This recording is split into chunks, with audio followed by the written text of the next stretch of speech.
1971 नवंबर की एक ठंडी सुबह उत्तराखंड की कैंची घाटी में हल्की धुंध छाई थी। पहाड़ों की चोटियां बादलों से ढकी थी और कोसी नदी का पानी चट्टानों से टकराकर एक सौम्य संगीत बजा रहा था। कैंची धाम का छोटा सा आश्रम उस समय दुनिया भर में प्रसिद्ध नहीं था, लेकिन जो भी वहां पहुंचता उसे लगता कि वो किसी ऐसी जगह आ गया है जहां समय ठहर सा गया है। हवा में हनुमान चालीसा की मधुर ध्वनि गूंज रही थी और आश्रम के छोटे से मंदिर में भक्तों की भीड़ जमा थी। टॉम विल्सन, एक 25 वर्षीय अमेरिकी, अपने भारी बैग को कंधे पर लटकाए आश्रम के लकड़ी के फाटक के पास खड़ा था। उसका चेहरा थकान और भटकाव से भरा था।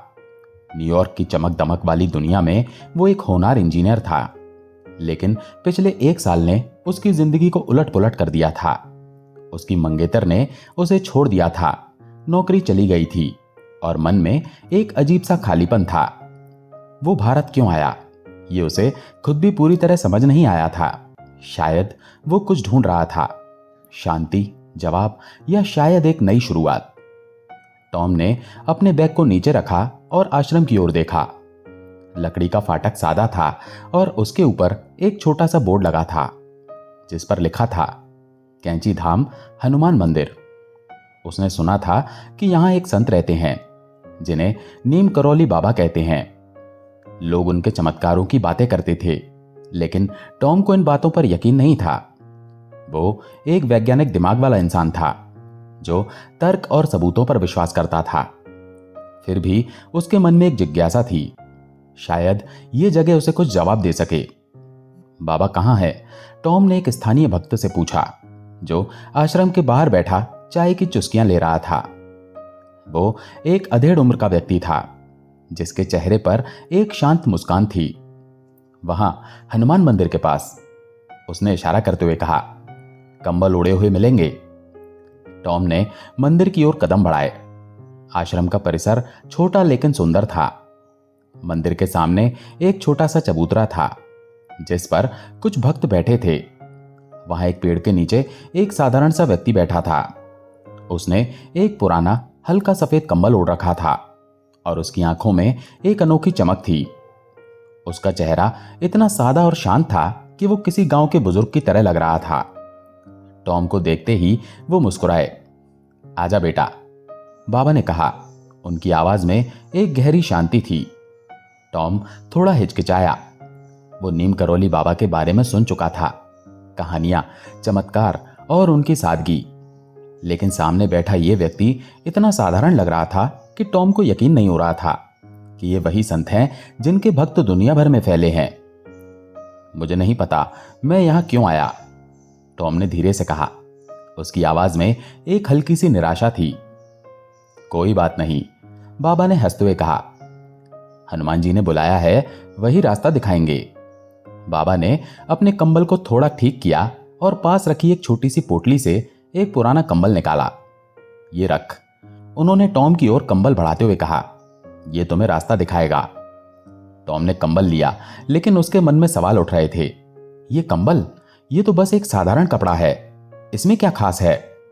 ये पुराना, थोड़ा फटा हुआ और हल्का गंदा भी था, लेकिन बाबा की आंखों में कुछ ऐसा था कि टॉम ने चुपचाप कंबल ले लिया और उसे अपनी थैली में रख लिया। उसी रात आश्रम में भजन शुरू हुए। मंदिर के छोटे से प्रांगण में भक्त इकट्ठे थे और हनुमान चालीसा की धुन हवा में गूंज रही थी। टॉम मंदिर के कोने में बैठा था, जहां से वो सब कुछ देख और सुन सकता था। उसने देखा कि बाबा सभी भक्तों से मिल रहे थे, लेकिन किसी को अपने पैर छूने नहीं दे रहे थे। मैं साधारण इंसान हूं, बाबा बार बार कह रहे थे, लेकिन उनकी सादगी में एक जादू था। एक भक्त जिसका नाम गोपाल था, उसने टॉम को अपनी कहानी सुनाई। गोपाल ने कहा, मेरी मां पिछले साल बहुत बीमार थी। डॉक्टरों ने कह दिया था कि वो नहीं बचेंगी। मैं बाबा के पास आया और उनसे प्रार्थना की। बाबा ने बस इतना कहा, हनुमान जी सब ठीक करेंगे। अगले दिन मेरी मां की तबीयत सुधरने लगी। एक हफ्ते बाद वो पूरी तरह ठीक हो गई। टॉम को यह सुनकर आश्चर्य हुआ। उसने पूछा, यह कैसे संभव है? गोपाल ने मुस्कुराते हुए कहा, बाबा के साथ कुछ भी संभव है। वो हनुमान जी के दास हैं। उनकी कृपा से सब कुछ हो सकता है। टॉम ने दूसरों से भी कहानियां सुनी। एक भक्त ने बताया कि कैसे बाबा ने उसे नौकरी दिलवाई। दूसरे ने कहा कि बाबा ने उसे एक सपने में दर्शन दिए और उसकी जिंदगी बदल दी। टॉम को ये सब कहानियां अविश्वसनीय लग रही थी। वो सोच रहा था कि क्या ये सब सच है या बस लोगों का विश्वास है। अगले दिन टॉम ने बाबा से पूछा, लोग आपके चमत्कारों की इतनी बातें क्यों करते हैं? बाबा हंसे, चमत्कार? ये सब हनुमान जी की कृपा है, मैं तो बस उनका दास हूं। फिर उन्होंने टॉम की ओर देखा और कहा, जो मन से मांगता है उसे हनुमान जी देते हैं, लेकिन मन साफ होना चाहिए। उसी दिन आश्रम में एक नया मेहमान आया, रमेश चंद्र, एक भारतीय रेलवे अधिकारी। वो बाबा का पुराना भक्त था और उसने टॉम को एक कहानी सुनाई। तुमने ट्रेन वाली कहानी सुनी है? रमेश ने उत्साह से पूछा। टॉम ने नहीं में सिर हिलाया। रमेश ने कहना शुरू किया, ये 1940 का दशक था। बाबा तब लक्ष्मण दास के नाम से जाने जाते थे। वो एक ट्रेन के फर्स्ट क्लास डिब्बे में सफर कर रहे थे। टिकट चेकर ने उनसे टिकट मांगा, लेकिन बाबा के पास टिकट नहीं था। चेकर ने उन्हें नीम करौली नाम के स्टेशन पर उतार दिया। बाबा चुपचाप उतरे और स्टेशन के पास एक पेड़ के नीचे अपना चिमटा गाड़कर बैठ गए। फिर क्या हुआ? टॉम ने उत्सुकता से पूछा। ट्रेन नहीं चली, रमेश ने हंसते हुए कहा। रेलवे अधिकारियों ने हर तरह की कोशिश की, इंजन चेक किया, ड्राइवर ने पूरी ताकत लगाई, लेकिन ट्रेन 1 इंच भी नहीं हिली। आखिरकार एक स्थानीय मजिस्ट्रेट जो बाबा को जानता था, उसने अधिकारियों को बताया कि यह बाबा का चमत्कार है। उन्होंने बाबा से माफी मांगी और उन्हें सम्मान पूर्वक ट्रेन में बिठाया। जैसे ही बाबा ट्रेन में बैठे, ट्रेन चल पड़ी। टॉम की आंखें आश्चर्य से फैल गईं। क्या यह सच है? रमेश ने मुस्कुराते हुए कहा, सच है या नहीं ये तो बाबा जाने, लेकिन उस दिन से उनका नाम नीम करौली बाबा पड़ गया और उस स्टेशन का नाम भी नीम करौली रखा गया। टॉम ने अपनी थैली में रखे कंबल की ओर देखा। उसे लगा कि शायद इस कंबल में भी कोई रहस्य छिपा है। उस रात जब वो आश्रम में सो रहा था, उसे एक सपना आया। सपने में हनुमान जी खड़े थे और उनके पीछे बाबा का कंबल हवा में लहरा रहा था। हनुमान जी ने कहा, यह कंबल वैराग्य का प्रतीक है, इसे थाम और अपने मन को शुद्ध कर। सुबह जब टॉम की आंख खुली तो वो कंबल को और गहराई से देखने लगा। उसे समझ नहीं आ रहा था कि यह कंबल उसे क्या सिखाएगा, लेकिन उसे यकीन था कि बाबा ने उसे कोई संदेश दिया है। उसने ठान लिया कि वो बाबा के साथ और समय बिताएगा, उनकी शिक्षाओं को समझेगा और शायद अपने जीवन का मकसद ढूंढ लेगा। टॉम ने अगले कुछ दिन आश्रम में बिताए। उसने देखा कि बाबा की जिंदगी कितनी सादी थी। वो एक साधारण कंबल ओढ़ते, सादा खाना खाते और हमेशा भक्तों के बीच रहते, लेकिन उनकी हर बात में एक गहरी बात छिपी होती थी। एक दिन एक धनी व्यापारी आश्रम में आया और बाबा को एक महंगा शॉल भेंट करने की कोशिश की। बाबा ने उसे लेने से इनकार कर दिया। ये कंबल ही काफी है, बाबा ने हंसते हुए कहा। जो मन को शांति दे वही सबसे कीमती है। टॉम ने बाबा से पूछा, आप इतने सादे क्यों रहते हैं? बाबा ने जवाब दिया, जिंदगी का असली सुख सादगी में है। ज्यादा चीजें इकट्ठे करने से मन भारी हो जाता है। हनुमान जी की तरह बन, सादा लेकिन शक्तिशाली। टॉम को यह बात छू गई। उसने सोचा कि शायद उसकी जिंदगी का खालीपन इसलिए था क्योंकि वो हमेशा ज्यादा की चाह में भागता रहा था। उसने कंबल को अपनी थैली से निकाला और उसे ओढ़ लिया। उसे लगा कि यह कंबल सिर्फ कपड़ा नहीं बल्कि एक संदेश था, सादगी और विश्वास का संदेश। टॉम ने कैंची धाम में कई दिन बिता दिए थे। हर सुबह जब सूरज पहाड़ों के पीछे से उगता, वो आश्रम के छोटे से मंदिर में हनुमान चालीसा सुनने बैठ जाता। बाबा की सादगी और उनकी हंसी उसे हर बार हैरान करती थी।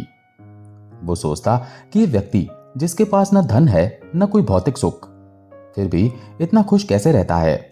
उसका कंबल जो अब टॉम की थैली में एक कीमती खजाने की तरह रखा था, उसे बार बार बाबा की बातें याद दिलाता था। सादगी में ही असली शक्ति है। एक दोपहर जब आश्रम में शांति छाई थी, टॉम एक बुजुर्ग भक्त श्यामलाल के पास बैठा। श्यामलाल बाबा के पुराने भक्त थे और उनके बचपन के बारे में कई कहानियां जानते थे। टॉम ने उनसे पूछा, बाबा हमेशा से ऐसे थे, इतने सादे, इतने शांत? श्यामलाल ने मुस्कुराते हुए कहा, बेटा, बाबा का मन बचपन से ही अलग था। मैं तुम्हें उनकी कहानी सुनाता हूं। श्यामलाल ने बताना शुरू किया। बाबा का जन्म 1900 के आसपास उत्तर प्रदेश के अकबरपुर गांव में एक ब्राह्मण परिवार में हुआ था। उनका नाम लक्ष्मी नारायण शर्मा था। उनके पिता एक साधारण जमींदार थे और मां एक धार्मिक महिला थी। लक्ष्मी यानी हमारे बाबा बचपन से ही हनुमान जी के भक्त थे। गांव के बच्चे जहां खेल कूद में व्यस्त रहते, वहीं लक्ष्मी मंदिर में हनुमान जी की मूर्ति के सामने घंटों बैठे रहते। एक बार जब लक्ष्मी सिर्फ 10 साल के थे, गांव में एक गरीब परिवार की बेटी की शादी थी, लेकिन उनके पास कुछ नहीं था। लक्ष्मी ने अपनी मां से कहा, मां, उनकी मदद करो। मां ने कहा कि उनके पास ज्यादा नहीं है, लेकिन लक्ष्मी ने रात भर हनुमान चालीसा पढ़ी। अगले दिन एक व्यापारी गांव में आया और उसने उस परिवार को शादी के लिए सब कुछ दे दिया, कपड़े, अनाज और पैसे। लोग कहते हैं कि यह लक्ष्मी की प्रार्थना का चमत्कार था। टॉम की आंखें आश्चर्य से चमक उठीं। क्या वो सचमुच इतने छोटे थे तब? हां, श्यामलाल ने हंसते हुए कहा। लक्ष्मी का मन हमेशा से दूसरों की भलाई के लिए था, लेकिन वो गांव में ज्यादा नहीं रुके। 11 साल की उम्र में उनका विवाह हो गया, लेकिन वो घर की जिम्मेदारियों से बनना नहीं चाहते थे। एक दिन वो बस घर छोड़कर चले गए। टॉम ने उत्सुकता से पूछा, फिर क्या हुआ? वो कहां गए? श्यामलाल ने एक गहरी सांस ली और बोले, लक्ष्मी गुजरात के गहरे जंगलों में चले गए। वहां एक गुफा में उन्होंने कई साल तपस्या की। लोग कहते हैं कि वो दिन रात हनुमान चालीसा पढ़ते और ध्यान करते। उस समय उनकी उम्र मुश्किल से 15-16 साल रही होगी। श्यामलाल ने एक कहानी सुनाई। उस गुफा के पास एक गांव था। गांव में एक बार भयंकर सूखा पड़ गया। फसलें सूख गईं और लोग भूखे मरने लगे। एक दिन एक ग्रामीण ने गुफा में एक युवा साधु को देखा, जो कंबल ओढ़े ध्यान में लीन था। उसने साधु से मदद मांगी।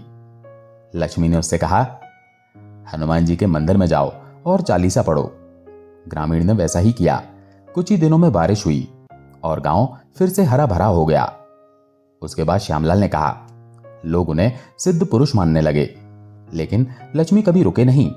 वो एक जगह से दूसरी जगह भटकते रहे, कभी नीम करौली गांव में, कभी नदियों के किनारे, कभी हिमालय की तलहटी में। टॉम को यह सुनकर हैरानी हुई। वो सोच रहा था कि इतनी कम उम्र में कोई इतनी गहरी साधना कैसे कर सकता है।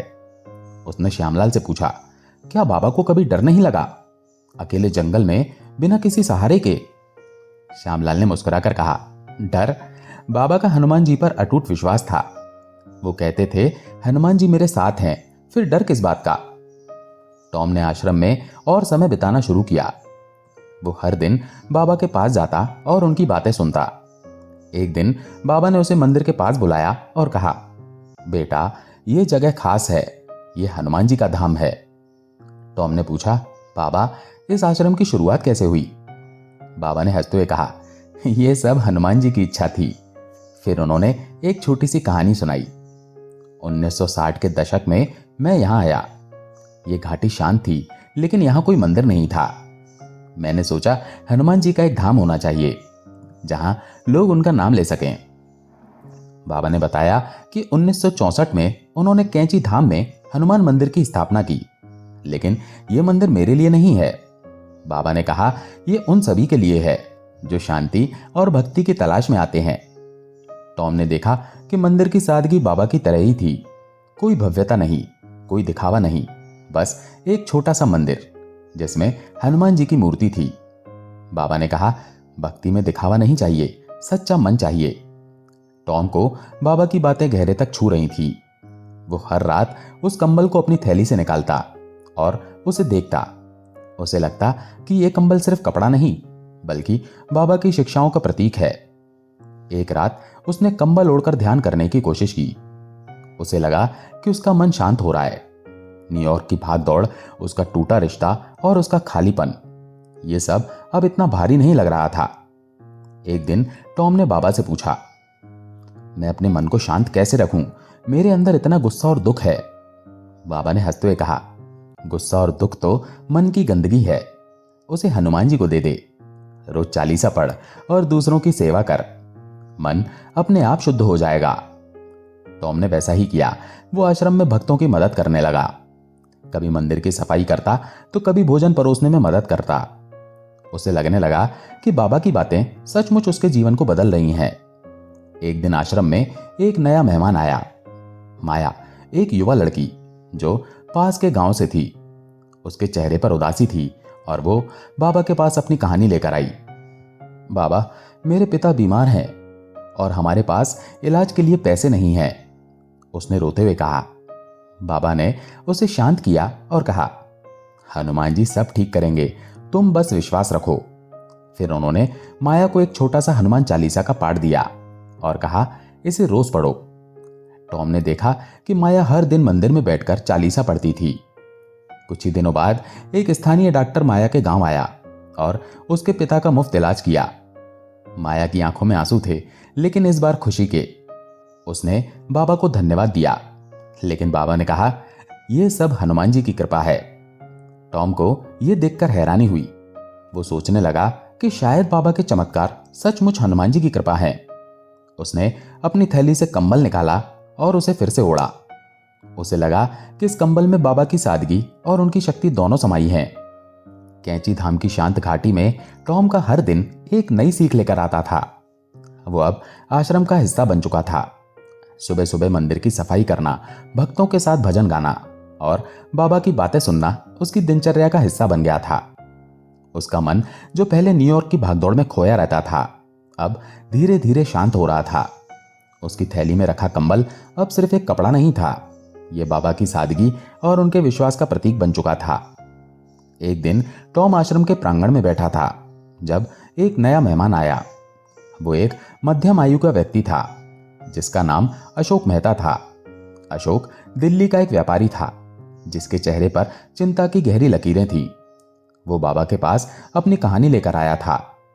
टॉम ने पास बैठकर उनकी बातें सुनी। अशोक ने गहरी उदासी के साथ कहा, बाबा, मेरा व्यापार डूब रहा है। मैंने सब कुछ खो दिया है। मेरे पास अब कुछ नहीं बचा। मैंने सुना है कि आप चमत्कार करते हैं, कृपया मेरी मदद करें। बाबा ने अपनी सादी मुस्कान के साथ अशोक की ओर देखा। चमत्कार? वो तो हनुमान जी करते हैं। उन्होंने कहा, तू बस अपना काम ईमानदारी से कर और हनुमान चालीसा पढ़, सब ठीक हो जाएगा। बाबा ने अशोक को एक छोटा सा लाल कपड़ा दिया जिसमें हनुमान जी की छोटी सी मूर्ति लिपटी थी।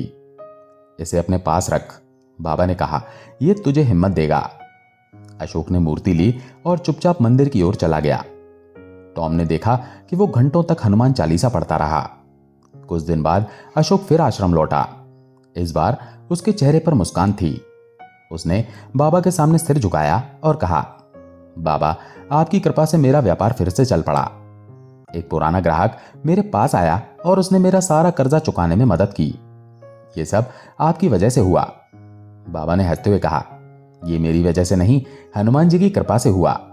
तूने विश्वास रखा, इसलिए सब ठीक हुआ। टॉम ये सब देखकर हैरान था। वो सोच रहा था कि क्या ये सचमुच हनुमान जी की कृपा थी या बाबा की कोई अनजानी शक्ति थी। उसने बाबा से पूछा, बाबा, आपके पास कोई खास शक्ति है? बाबा ने हंसते हुए जवाब दिया, शक्ति? मेरे पास सिर्फ हनुमान जी का नाम है। वो नाम ही सबसे बड़ी शक्ति है। माया, वो युवा लड़की जिसके पिता को बाबा की कृपा से स्वास्थ्य लाभ हुआ था, अब आश्रम में नियमित रूप से आती थी। वो हर दिन मंदिर में हनुमान चालीसा पढ़ती और बाबा के साथ समय बिताती। टॉम ने देखा कि माया का चेहरा अब पहले से ज्यादा चमक रहा था। उसकी उदासी गायब हो चुकी थी और उसकी आंखों में एक नया आत्मविश्वास था। एक दिन माया ने टॉम को अपनी कहानी का एक नया हिस्सा सुनाया। उसने कहा, जब मेरे पिता ठीक हुए, मैंने सोचा कि अब सब ठीक हो जाएगा। लेकिन गांव में लोग कहने लगे कि मेरे पिता का ठीक होना कोई चमत्कार नहीं, बल्कि संयोग था। मैं बहुत परेशान हो गई। फिर एक रात मुझे सपने में बाबा दिखे। उन्होंने कहा, लोगों की बातों से डर मत, हनुमान जी का नाम ले और आगे बढ़। माया ने बताया कि उसने गांव में एक छोटा सा स्कूल शुरू किया जहां वो गरीब बच्चों को पढ़ाने लगी। उसने कहा, मुझे नहीं पता था कि मेरे पास इतनी हिम्मत है, लेकिन बाबा की बातों ने मुझे बदल दिया। टॉम ने माया की कहानी सुनकर सोचा कि शायद बाबा का असली चमत्कार लोगों के मन को बदलना है। वो सिर्फ बीमारियां ठीक नहीं करते, बल्कि लोगों के अंदर विश्वास और हिम्मत जगाते हैं। एक सुबह जब टॉम मंदिर के पास बैठा था, एक नया यात्री आश्रम में आया। वो एक लंबा दुबला पतला व्यक्ति था, जिसके बाल बिखरे हुए थे और चेहरे पर एक गहरी जिज्ञासा थी। उसने अपना नाम स्टीव बताया। टॉम को उसका चेहरा कुछ जाना पहचाना लगा, लेकिन वो समझ नहीं पाया कि वो उसे कहां देख चुका था। स्टीव बाबा के पास गया और चुपचाप उनके सामने बैठ गया। बाबा ने उसे देखा और मुस्कुराए। बाबा ने कहा, तू बहुत दूर से आया है, लेकिन जो तू ढूंढ रहा है वो तेरे अंदर ही है। स्टीव ने बाबा से कुछ नहीं कहा, लेकिन उसकी आंखों में एक अजीब सी चमक थी। बाद में टॉम ने स्टीव से बात की। स्टीव ने बताया कि वो अमेरिका से है और एक नई शुरुआत की तलाश में भारत आया है। स्टीव ने कहा, मैं एक कंपनी शुरू करना चाहता हूं, लेकिन मुझे नहीं पता कि मेरी जिंदगी का मकसद क्या है। टॉम ने उसे बाबा के कंबल की कहानी सुनाई। उसने कहा, बाबा ने मुझे ये कंबल दिया था। पहले मुझे लगा कि ये सिर्फ एक कपड़ा है, लेकिन अब मुझे लगता है कि ये सादगी और विश्वास का प्रतीक है। स्टीव ने मुस्कुराते हुए कहा, शायद मुझे भी ऐसा ही कुछ चाहिए। टॉम ने बाबा के साथ और समय बिताना शुरू किया। एक दिन बाबा ने उसे खास सीख दी। बेटा, जिंदगी में 3 चीजों से बचना, क्रोध, लोभ और अहंकार। ये तीनों मन को गंदा करते हैं। टॉम ने पूछा, लेकिन बाबा, क्रोध तो हर इंसान को आता है, उसे कैसे रोकें? बाबा ने जवाब दिया, जब क्रोध आए तो हनुमान चालीसा पढ़ या किसी की मदद कर। क्रोध अपने आप गायब हो जाएगा। टॉम ने बाबा की सलाह मानी। जब भी उसे गुस्सा आता, वो चालीसा पढ़ने लगता। उसे लगता कि उसका मन हल्का हो रहा है। बाबा ने उसे यह भी सिखाया कि धन का सही उपयोग करना चाहिए। बाबा ने कहा, धन को दूसरों की भलाई के लिए इस्तेमाल कर, यह तुझे सच्चा सुख देगा। एक दिन आश्रम में एक और चमत्कार की कहानी गूंजी। एक भक्त जिसका नाम रामदास था, उसने बताया कि उसका बेटा एक भयानक दुर्घटना में बाल बाल बचा था। रामदास ने कहा, मैंने बाबा से प्रार्थना की थी और बाबा ने सपने में आकर कहा कि मेरा बेटा ठीक हो जाएगा। अगले दिन डॉक्टरों ने बताया कि मेरा बेटा खतरे से बाहर है। टॉम ने एक कहानी सुनी और सोचा कि बाबा की शक्ति सिर्फ चमत्कारों में नहीं, बल्कि लोगों के विश्वास को जगाने में है। वो अब बाबा की शिक्षाओं को और गहराई से समझने लगा था। उसने अपनी थैली से कंबल निकाला और उसे फिर से ओढ़ा। उसे लगा कि यह कंबल उसके लिए सिर्फ एक कपड़ा नहीं, बल्कि एक आध्यात्मिक मार्गदर्शक था। 1973 की सितंबर की एक शांत सुबह थी। कैंची धाम की घाटी में हल्की ठंड थी और कोसी नदी का पानी हमेशा की तरह मधुर धुन बजा रहा था। टॉम अब कैंची धाम में कई महीने बिता चुका था। उसका मन, जो कभी न्यूयॉर्क की भागदौड़ में खोया रहता था, अब शांति और विश्वास से भरा था। बाबा नीम करौली की शिक्षाएं, सादगी, सेवा और हनुमान जी के प्रति भक्ति उसके जीवन का हिस्सा बन चुकी थी। उसकी थैली में रखा कंबल अब उसके लिए एक आध्यात्मिक मार्गदर्शक था, जो उसे हर बार बाबा की सादगी और शक्ति की याद दिलाता था। लेकिन उस सुबह आश्रम में एक अजीब सा सन्नाटा था। टॉम ने देखा कि भक्तों के चेहरों पर चिंता की लकीरें थी। माया, जिसने गांव में स्कूल शुरू किया था, मंदिर के पास चुपचाप बैठी थी। उसकी आंखें नम थी। टॉम ने उससे पूछा, क्या हुआ माया, सब ठीक है ना? माया ने धीरे से कहा, बाबा बीमार हैं, वो वृंदावन गए थे और वहां उनकी तबीयत खराब हो गई। टॉम का दिल धक्क से रह गया। वो बाबा के बिना कैंची धाम की कल्पना भी नहीं कर सकता था। वो तुरंत आश्रम के मुख्य कमरे की ओर भागा, जहां कुछ भक्त इकट्ठा थे। वहां से उसे पता चला कि बाबा को डायबिटीज के कारण गंभीर हालत में वृंदावन के अस्पताल में भर्ती किया गया था। टॉम ने फैसला किया कि वो वृंदावन जाएगा। वृंदावन पहुंचने पर टॉम ने देखा कि बाबा के कमरे के बाहर भक्तों की भीड़ थी। बाबा बिस्तर पर लेटे थे। उनका चेहरा अभी भी शांत और मुस्कुराता हुआ था। टॉम को देखते ही बाबा ने उसे पास बुलाया। बेटा, तू आ गया, बाबा ने कमजोर आवाज में कहा। अब डरने की कोई बात नहीं, हनुमान जी सब संभाल लेंगे। टॉम की आंखों में आंसू थे। बाबा, आप ठीक हो जाएंगे ना? उसने पूछा। बाबा ने हंसते हुए कहा, शरीर तो आता जाता रहता है, लेकिन आत्मा हमेशा रहती है। तू बस हनुमान जी का नाम ले और सादगी से जी। उसी रात 11 सितंबर 1973 को बाबा नीम करौली ने अपनी आखिरी सांस ली। वो कोमा में चले गए थे। टॉम वहां खड़ा था और उसे लगा कि जैसे उसके अंदर कुछ टूट गया। लेकिन बाबा की आखिरी बातें उसके मन में गूंज रही थी, हनुमान जी सब संभाल लेंगे। बाबा की समाधि की खबर पूरे भारत में फैल गई। कैंची धाम, वृंदावन और उनके अन्य आश्रमों में भक्त इकट्ठा होने लगे। टॉम ने देखा कि भक्तों के चेहरों पर दुख तो था, लेकिन उनके दिलों में बाबा के प्रति अटूट विश्वास भी था। बाबा का शरीर पंतनगर में समाधि स्थल पर रखा गया और वहां एक छोटा सा मंदिर बनाया गया। टॉम भी पंतनगर गया। वहां समाधि स्थल पर बैठकर उसने हनुमान चालीसा पढ़ी। उसे लगा कि बाबा अभी भी उसके पास हैं, उसकी हर सांस में, उसकी हर प्रार्थना में। उसने अपनी थैली से कंबल निकाला और उसे ओढ़ लिया। उसे याद आया कि बाबा ने कहा था, ये कंबल तुम्हें रास्ता दिखाएगा। माया भी वहां थी। उसने टॉम को बताया कि बाबा के जाने के बाद भी उसका स्कूल चल रहा था। बाबा की कृपा से मुझे हिम्मत मिली। उसने कहा, मैंने अपने गांव के बच्चों के लिए एक नया जीवन शुरू किया।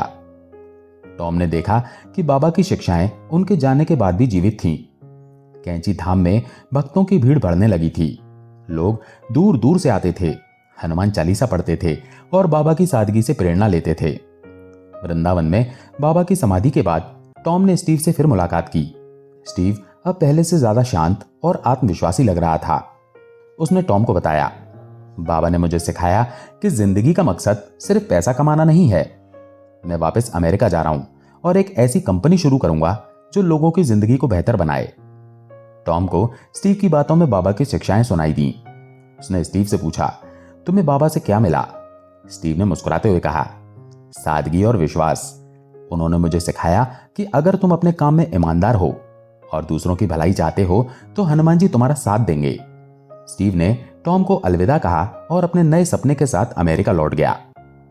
टॉम को बाद में पता चला कि स्टीव ने एक ऐसी कंपनी शुरू की जो दुनिया भर में मशहूर हो गई। लेकिन टॉम के लिए मायने नहीं रखता था। उसके लिए स्टीव की कहानी बाबा की शिक्षाओं का एक और सबूत थी। कई साल बाद 1985 में टॉम अब 40 वर्ष का था। वो एक बार फिर कैंची धाम लौटा। अब वो एक बदला हुआ इंसान था। उसने न्यूयॉर्क में अपनी पुरानी जिंदगी छोड़ दी थी और अब वो एक छोटे से गैर लाभकारी संगठन को चलाता था जो गरीब बच्चों को शिक्षा देता था। उसकी जिंदगी में अब वो खालीपन नहीं था जो उसे कभी सताता था। कैंची धाम अब पहले से कहीं ज्यादा प्रसिद्ध हो चुका था। मंदिर में हर दिन सैकड़ों भक्त आते थे। टॉम मंदिर के पास उस चबूतरे पर बैठा जहां वो पहली बार बाबा से मिला था। उसने अपनी थैली से कंबल निकाला। वो कंबल अब और पुराना हो चुका था, लेकिन टॉम के लिए वो अब भी उतना ही कीमती था। उसने कंबल को ओढ़ा और आंखें बंद की। उसे बाबा की आवाज सुनाई दी, ये कंबल वैराग्य का प्रतीक है, इसे थाम और अपने मन को शुद्ध कर।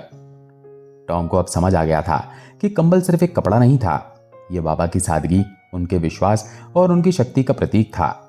ये उसे सिखाता था कि जिंदगी में सच्चा सुख भौतिक चीजों में नहीं, बल्कि मन की शांति और दूसरों की सेवा में है। टॉम ने मंदिर में हनुमान चालीसा पढ़ी और बाबा को धन्यवाद दिया। उसे लगा कि बाबा आज भी उसके साथ हैं, उसके मन में, उसकी प्रार्थनाओं में और उस कंबल में।